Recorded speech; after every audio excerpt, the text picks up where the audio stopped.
ولا تقربوا مال اليتيم إلا بالتي هي أحسن ولا تقربوا مال اليتيم إلا بالتي هي أحسن حتى يبلغ أشده وأوفوا الكيل والميزان بالقسط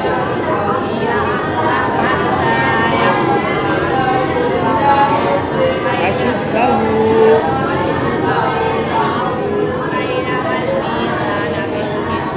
بالقسط لا نكلف نفسا إلا وسعها وإذا قلتم فاعدلوا ولو كان ذا قربى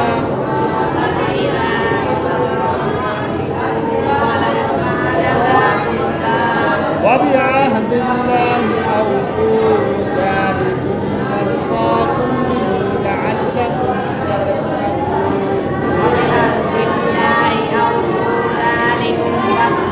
وصاكم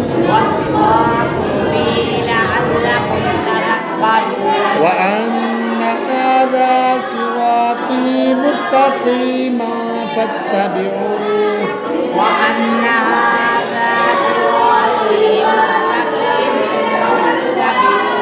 ولا تتبعوا السبل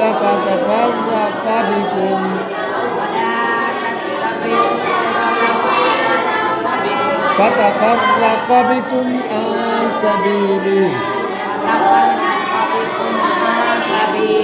ذلكم وصاكم